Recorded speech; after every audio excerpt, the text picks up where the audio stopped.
quiet. We're rejoined now for more on this with Lisa Ruth and J.D. Gordon. Thank you guys for sticking around. Thanks. Glad to be here. All right, we want to spend a couple moments on this real quick because, you know, again, a lot of folks yesterday were saying, well, this disproves what we thought, that there were no weapons of mass destruction in Iraq. But there's also some clarification we need to make there, and Lisa, we'll start with you. These were not the weapons of mass destruction that people were talking about back in 2003 and 2002, correct? That is absolutely correct. And the whole thing is kind of bizarre, I have to say. If you can go to the CIA.gov website and you can see there's a 2007 report about mustard gas and chemical weapons that was in Iraq. The concern to me looking at this is we now know ISIS has used chemical weapons, specifically mustard gas, in attacks, the last attack they made on Kobani. The fact that these weapons exist and that they're not secured is obviously a huge problem, particularly with the amount of fighting in the area. And I don't really understand why there was all the effort to keep it quiet. As you said, this is not the mass destruction weapons that we were talking about. It's very strange and very, very troubling. And JD, you know, you've been in these circles as a Pentagon spokesman. You know why things are kept quiet, why things are not released to the public. What can you come up with as a reason why this was not disseminated to the American public or these soldiers even? Well, I was a Pentagon spokesman from 2005 to 2009, and at that time everybody knew, at least that I talked with about Iraq, that there were chemical weapons there. But I think there was so much conflation in the press already about the fact that there were no weapons of mass destruction programs. That's what President Bush was trying to get at, the programs. These chemical weapons we're talking about now are artillery shells and rockets and things prior to 1991, so old stuff, yet dangerous. A lot of it's dangerous. But I don't think the Pentagon wanted to relitigate that in the press, because the press was already moving on, if you will, because the big criticism about President Bush, there was no WMD, that referred to the program. So I think a lot of folks at the White House and the Pentagon just didn't want to go down that road again. Well, guys, I want to switch gears and talk about Ebola a little bit. And a lot of people were wondering, why is the U.S. military getting involved with the Ebola effort in West Africa?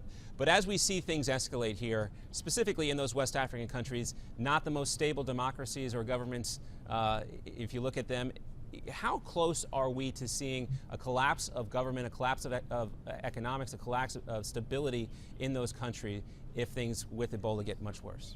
Lisa, go ahead.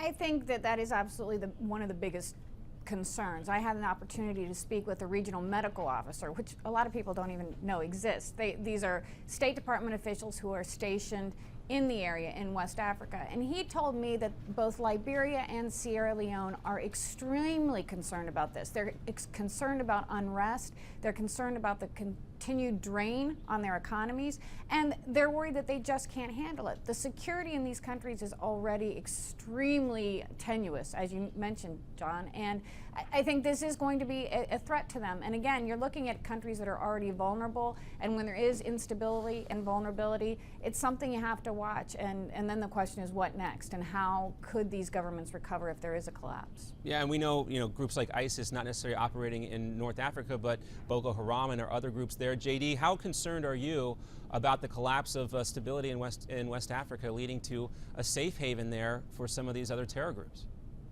I agree with Lisa. I think Sierra Leone and Liberia, they're on the verge of falling apart on any given day anyway. And so when you add Ebola into it, it makes it all the more dangerous. As far as Boko Haram, they're mostly operating in Nigeria. I don't, which also has Ebola outbreaks too, but I don't see Boko Haram trying to get into Sierra Leone or Liberia to do more there, or like-minded radical Islamist terror groups. They don't want to get Ebola either. So I think that it's more of a humanitarian disaster as more and more people die from Ebola, and basically they become more cut off and more isolated, and then there's going to be food shortages and water shortages and all the type of things like that, infrastructure problems, as the societies begin to descend even further into chaos. Yeah, and I get, not the initial threat of Ebola leading to this scenario that I just set up there, but what would come after, the Ebola outbreak maybe comes and runs its course, and then what's left? No government, no stability, and who knows what could happen, some of the prospects you just mentioned there, JD. So thank you guys both very much for being with us, and always great to get your insight on these concerning topics, but certainly stuff we want to keep our eye on. JD Gordon, Lisa Ruth, great to be with you guys, and we'll have you back soon. Good to be here. Great, thank you, John. All right, so real concerns now, not necessarily about Ebola itself, but what could come after an Ebola outbreak in an unstable world like we see in West Africa. John Bachman, more to come here on America's Forum right after this commercial.